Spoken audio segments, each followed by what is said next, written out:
Você sabia que em todas as páginas dos evangelhos Jesus nunca é descrito sorrindo? Fala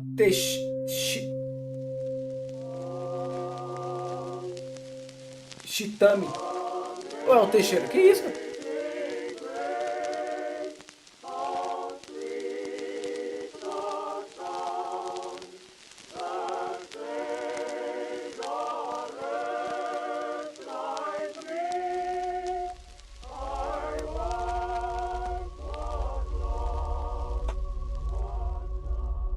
Recentemente, uma série de vídeos tem viralizado no TikTok.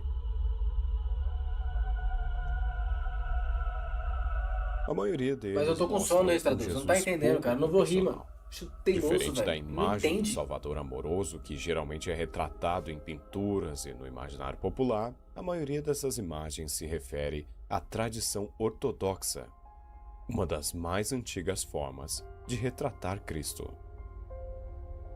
Nas antigas pinturas ortodoxas, Jesus raramente exibe qualquer traço de emoção humana. Seus olhos parecem fixos. Seu semblante não se altera. Ele não ri, não chora, não se distrai. Há uma rigidez quase divina em sua expressão, como se o artista quisesse apagar tudo o que é terreno. Que isso, cara? E há uma razão para isso. Esse Jesus não veio para entreter, mas para salvar. A ausência de sorriso reflete o peso de uma missão impossível: carregar os pecados de uma humanidade que o odiaria e caminhar para a morte, sabendo que esse era o seu destino desde seu nascimento. Por conta dessas pinturas, uma comunidade no TikTok começou um novo debate acerca do assunto.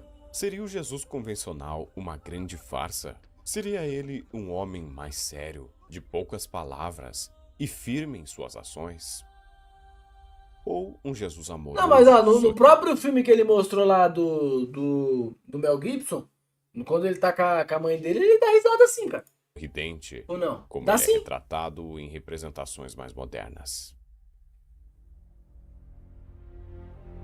O argumento em geral é que em várias passagens dos evangelhos, o comportamento de Jesus parece distante, quase impenetrável. O primeiro argumento dessa O filme do que mostrou lá ele todo machucado, restando. comunidade está no livro de Mateus. Ele conta o momento em que um discípulo se aproxima e pede permissão para enterrar o próprio pai antes de segui-lo. Jesus o interrompe sem piedade e diz: "Segue-me e deixe os mortos sepultarem os seus mortos." Nenhum mestre comum diria isso. É uma frase cruel para os ouvidos humanos. Há também um episódio da mulher cananeia. Ela implora que Jesus cure suas filhas. Mas ele responde com frieza: "Não é bom tomar o pão dos filhos e lançá-lo aos cachorrinhos." É uma fala dura e quase humilhante. Ele a compara a um cão por não ser judia. Pesado, né? Mas lembra que esse é apenas o versículo e logo mais eu vou explicá-lo. Em outra ocasião, ao se aproximar de uma figueira sem frutos, ele a amaldiçoa: "Nunca mais coma alguém fruto de ti." E a árvore seca na mesma hora. Mesmo com sua família, Jesus mantém distância. Quando avisam que sua mãe e seus irmãos o esperam, ele responde: "Quem é minha mãe e quem são meus irmãos?" E aponta para os discípulos: "São aqueles que fazem a vontade do meu Pai." Rapaz. No capítulo 6 do livro de João, temos um dos discursos mais polêmicos e enigmáticos de Cristo, o chamado Discurso do Pão da Vida. Nele, Jesus diz algo que choca a todos que o ouviam: em verdade vos digo, se não comerdes a carne do Filho do Homem e não beberdes o seu sangue, não tereis vida em vós mesmos. Imagine o impacto dessas palavras para um público judeu. Naquela cultura, beber sangue era uma das maiores proibições religiosas. Mas Jesus fala de comer a sua carne e beber o seu sangue como condição para a salvação. É um discurso que rompe completamente com a lógica humana Não, eu e sei, religiosa da época. O resultado é imediato.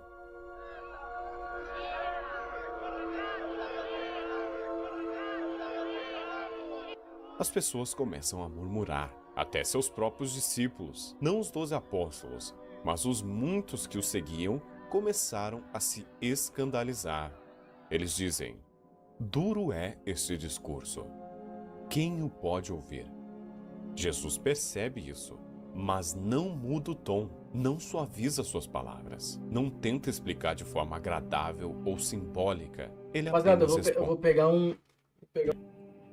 isto vos escandaliza? Que será, pois, se virdes o Filho do Homem subir para onde estava primeiro? E então, o texto diz: desde então, muitos dos seus discípulos tornaram atrás e já não andavam com ele. E é neste ponto que ocorre uma das frases mais marcantes do Evangelho. O momento em que resume o caráter implacável de Cristo diante da rejeição. Então disse Jesus aos 12: querei vós também retirar-vos? Nenhum pedido, nenhuma tentativa de convencimento, apenas a pergunta seca e direta. Ou seja, ele não esperava aprovação social alguma para falar a verdade, nem mesmo de seus discípulos. Por mais que ela doesse e irritasse as pessoas em sua volta, ele falava o que tinha que falar.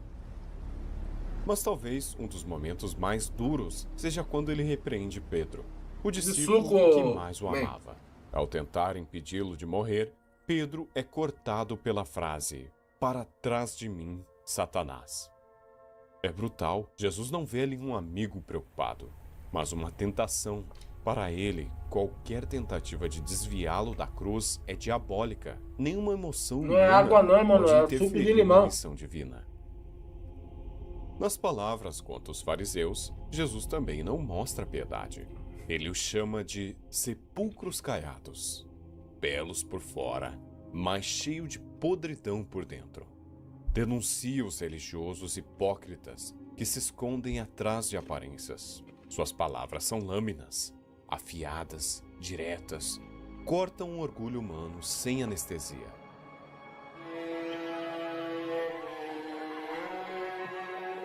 Durante as bodas de Caná, sua mãe o chama dizendo que o vinho acabou e ele responde: mulher, que tenho eu contigo?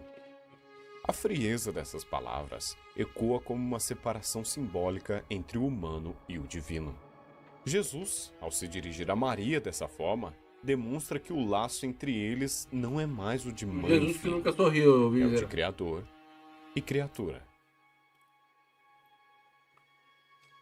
Quando Jesus entra no templo de Jerusalém e encontra o pátio transformado em um mercado, ele fica profundamente irado. Homens vendiam bois, ovelhas e pombas, cambistas trocavam moedas sagradas por dinheiro comum, e o local que deveria ser o centro espiritual do povo havia se tornado um símbolo da corrupção Tô bravo nessa religiosa. parte aí mesmo. Então, em um gesto completamente contrário à imagem do Jesus manso e pacífico, ele faz um chicote de cordas e parte para cima deles. Expulsa os comerciantes, derruba mesas, espalha o dinheiro pelo chão. E há ainda o episódio em que ele amaldiçoa as cidades que o rejeitam: Corazim, Betsaida e Cafarnaum, junto com sua famosa frase: não penseis que vim trazer paz à terra. Não vim trazer paz, mas a espada. Em 25 de março. A vida de Jesus, na maior parte, permanece envolta em silêncio e mistério. Dos 12 aos 30 anos, quase nada sabemos. Os evangelhos omitem completamente seu cotidiano, suas ocupações, seus pensamentos, suas dúvidas. É um hiato de décadas, um vazio que a história não preenche. Mas, será que os caras um dia vai fazer um anime da Bíblia? Rapaz, ia ficar assim, se seguisse certinho, ia ficar louco, hein? O menino de Belém, o carpinteiro Nazaré, o futuro Messias, tudo isso desaparece na narrativa. Esse silêncio cria um efeito perturbador. ele nos mostra um homem cuja existência não pode ser completamente compreendida. A ausência de informações nos força a encarar um enigma. O que ele fazia nesses anos? Com quem convivia? Como pensava e como se preparava para o peso que carregaria?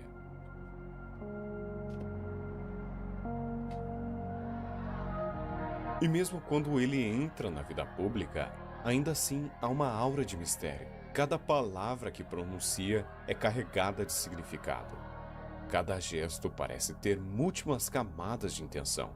Quando amaldiçoa a figueira, quando expulsa os cambistas do templo, quando repreende os discípulos ou fariseus, ele está revelando algo sobre o mundo e sobre si mesmo que vai além do entendimento humano comum.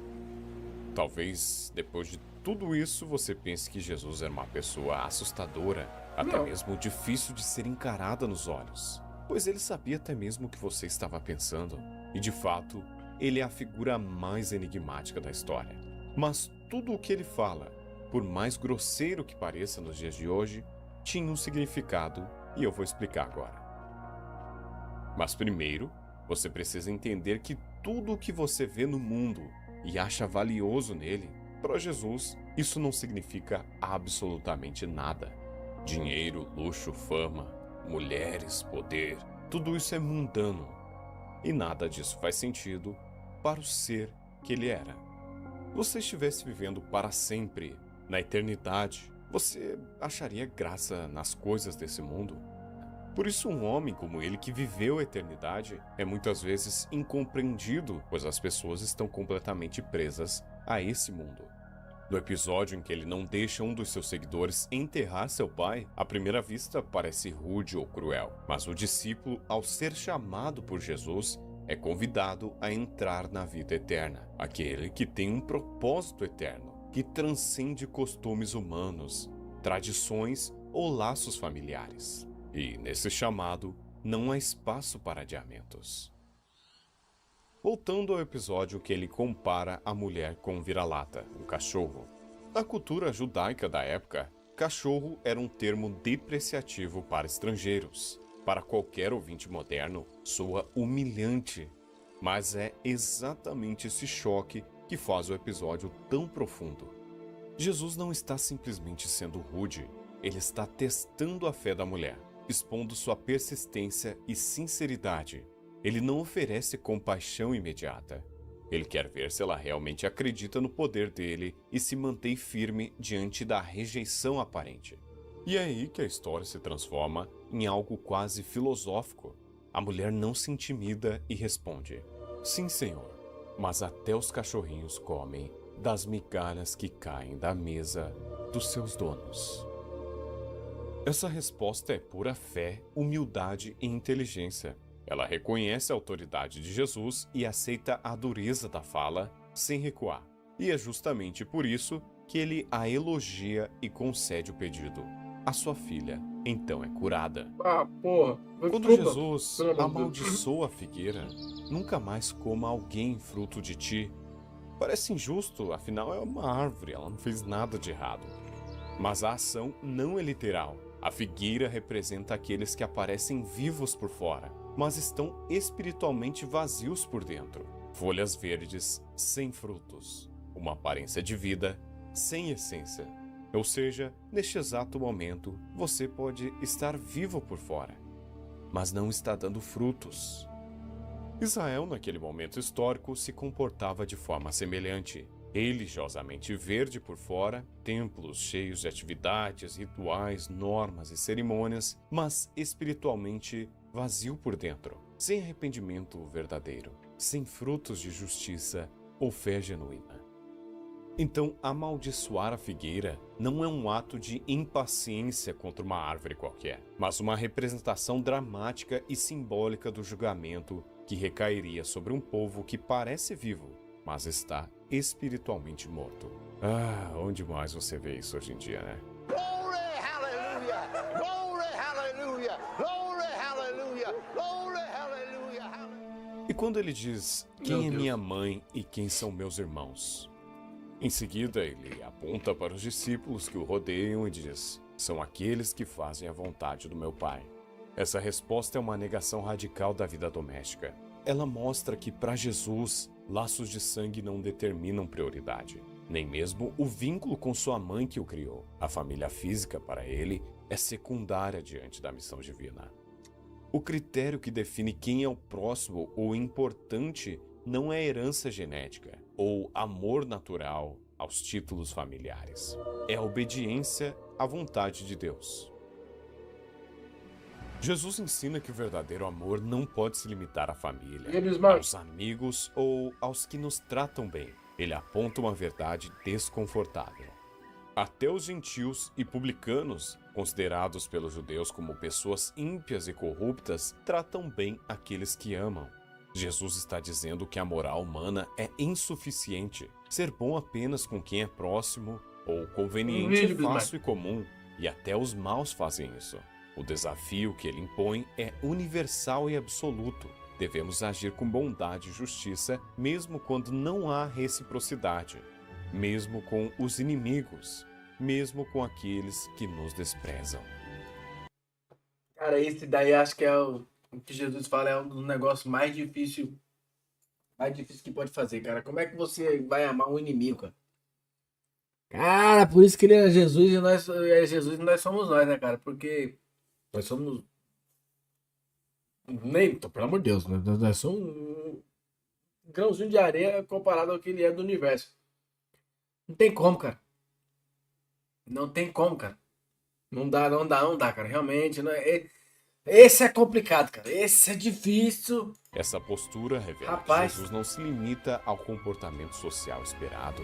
E quando ele foi supostamente Bismarck, pode ser menino, Bismarck. É o Jesus que nunca sorriu de JJ. grosseiro com sua mãe, também é preciso interpretação. Essa resposta causa estranhamento até hoje. A forma como ele se dirige à própria mãe, chamando-a de mulher, soa frio e até ríspida. Mas o peso dessa fala vai muito além da aparência. Na cultura judaica da época, o termo mulher não era ofensivo, mas, vindo de um filho, rompia com o tom íntimo e familiar que se esperaria. É como se Jesus estivesse, naquele momento, se desligando do papel de filho terreno para assumir definitivamente o papel de filho de Deus. Ele não fala como um homem comum falando com sua mãe. Ele fala como o Messias, lembrando que há um propósito maior em curso. E ao dizer, ainda não é chegada a minha hora, ele deixa claro que seus atos não seriam movidos por emoção, afeto ou obrigação familiar, mas pelo tempo divino. Mas mesmo assim, ele obedece, transformando a água em vinho.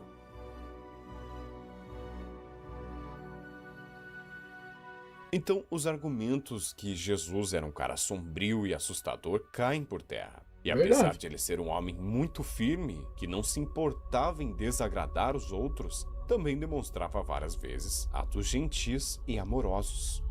Quando os fariseus trazem uma mulher pega em adultério, prontos para apedrejá-la, Jesus simplesmente diz: aquele dentre vós que está sem pecado, seja o primeiro a atirar a pedra. É uma cena de misericórdia pura. Além disso, ele toca leprosos, cura cegos, conversa com prostitutas e senta-se à mesa com cobradores de impostos. Gente que era rejeitada por toda a sociedade. Nenhum mestre judeu faria isso. Mas ele fazia sem hesitar. Mesmo sabendo que seria traído, Jesus lavou os pés de todos os discípulos, inclusive os de Judas. E em diversos outros momentos se mostrou ser um homem gentil.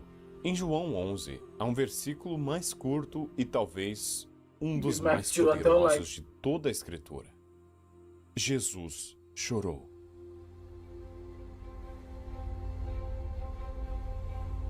Ele sabia que Lázaro ressuscitaria minutos depois, mas ainda assim chorou. Isso revela algo profundo. Ele não chorava pela perda em si, mas pela dor humana, pela tristeza das irmãs, pelo sofrimento que a morte causa àqueles que amam. É o pranto da empatia. Ele se comoveu com o luto humano. Então, essa figura de Jesus totalmente assustador não faz muito sentido. Mesmo assim, não existe nenhum versículo que diga explicitamente que Jesus sorriu ou riu. Nenhum. Isso não significa que ele nunca tenha sorrido. Jesus é retratado frequentemente chorando, advertindo, ensinando ou sofrendo, mas nunca rindo. E isso não porque ele fosse incapaz de alegria, mas porque sua vida inteira foi vivida com um propósito maior que o prazer momentâneo. Ele carregava um fardo insuportável. Cada passo seu era consciente, como se sabesse que o destino final é a cruz. Quando ele fala, se possível, Pai, afasta de mim esse cálice, demonstra que ele não queria isso, mas mesmo assim estava fazendo a vontade de Deus. Alguns estudiosos interpretam essa ausência como intencional. Os evangelhos não quiseram mostrar um Jesus mundano, leve ou jovial, mas um Messias consciente do abismo humano, cuja compaixão era profunda demais para expressar em risos simples. Ainda assim, há insinuações sutis de ternura e alegria, mesmo sem risos descritos. Por exemplo, quando ele acolhe as crianças, há um clima de afeto, de calor humano. Ele as abraça, impõe as mãos e as abençoa. É impossível imaginar essa cena sem um semblante gentil, talvez até um sorriso, ou quando ele transforma água em vinho nas bodas de Caná, um gesto simbólico de celebração e de alegria compartilhada. Ainda que o texto não diga que ele sorriu, o contexto é de festa, comunhão e vida. No fim, talvez o verdadeiro milagre não esteja em vê-lo sorrir, mas entender o porquê do seu silêncio. Porque, entre todas as expressões possíveis de Deus na Terra, ele escolheu a mais humana de todas: a dor. Lord, I pray